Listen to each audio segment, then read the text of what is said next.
Okay, we need to Hello? take this break. I can hear you, sir. We have to take this break now. Yes, okay, yeah.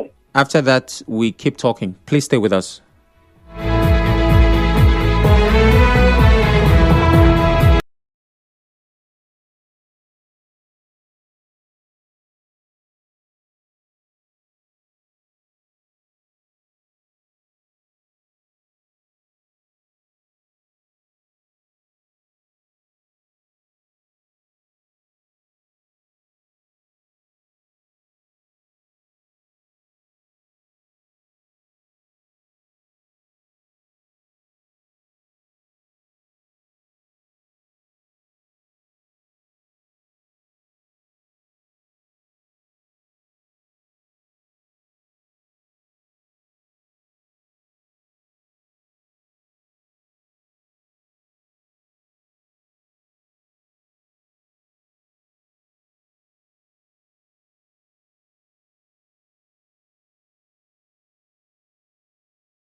Olalekan on the phone. You're welcome once again, sir.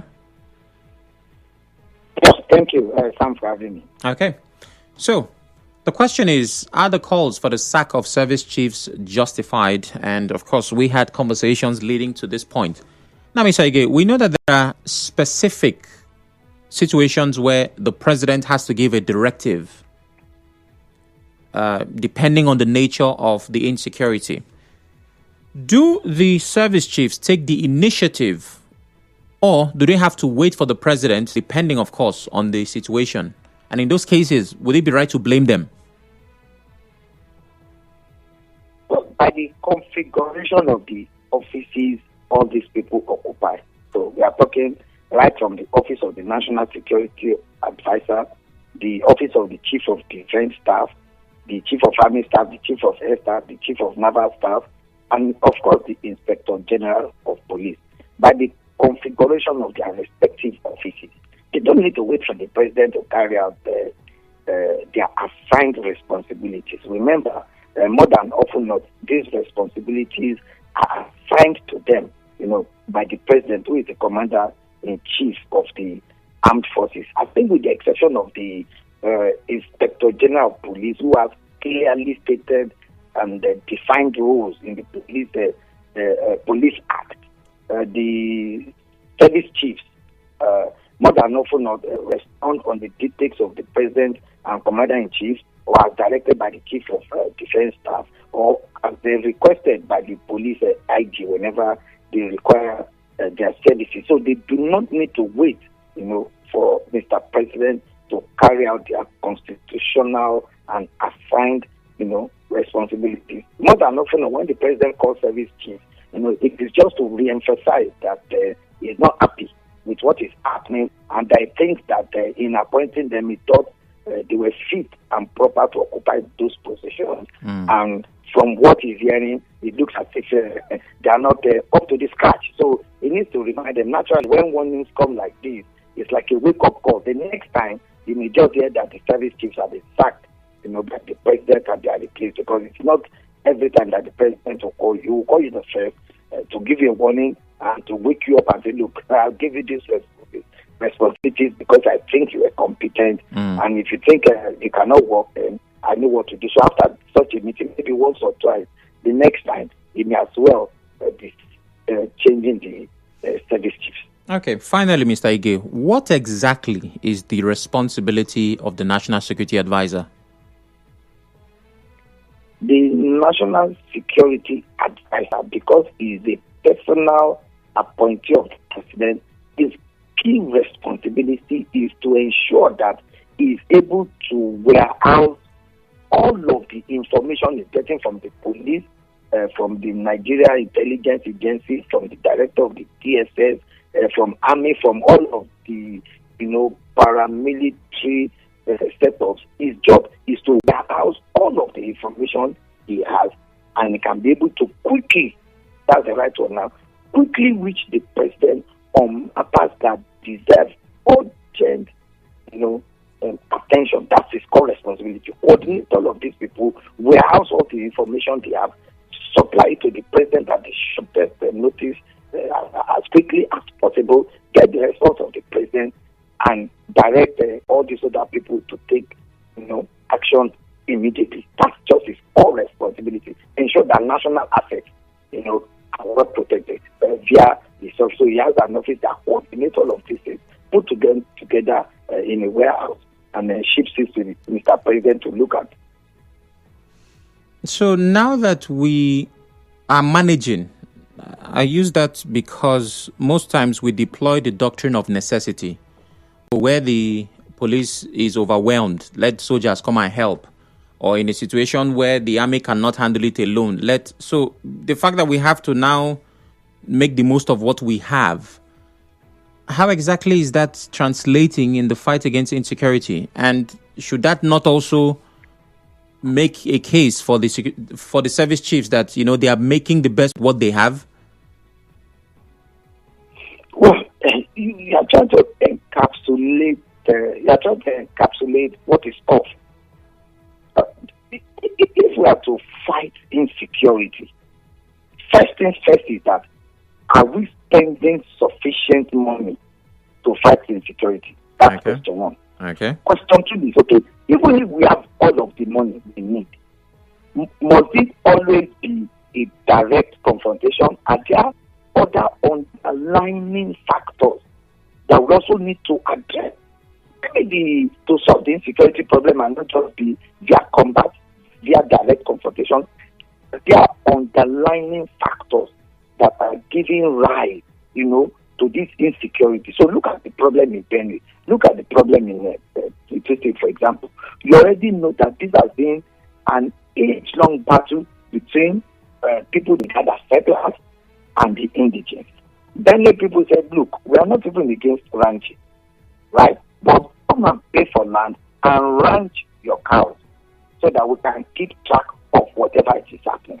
Okay. In Plateau State, the underlying factor has been, okay, indigents and settlers. We don't want these people to have land. They have expansionist tendencies and not just. Okay, do we need to first of all look at some of these underlying factors so that, okay, if by any chance we can solve some of these problems, can we reduce the amount of arms and ammunition we are moving this way? The banditry in the northwest, the kidnapping all over Nigeria. Are there other underlying factors, that have given track? Can we attack those ones? That's on another hand. On another hand, okay, what about our justice system? Because you find out that what gives rise or what encourages or what promotes impunity is when people feel that to get justice can take eternity. So you have some people who have been arrested for terrorism, and more than 10 years later, we are still at the trial court, maybe at the first court of interest. Along the line, maybe some of the terrorists even died, or some of the accused even died. Maybe the judge is even promoted. Maybe the judge retires. If the judge is promoted, you start the case all over again. If the judge is retired, you start the case all over again. So you can imagine a matter has been in court for nearly 6 years, and the judge suddenly retires. If they transfer the matter to another judge, he wants to hear everything from the beginning himself. He doesn't want to inherit what he doesn't have control over. Yeah.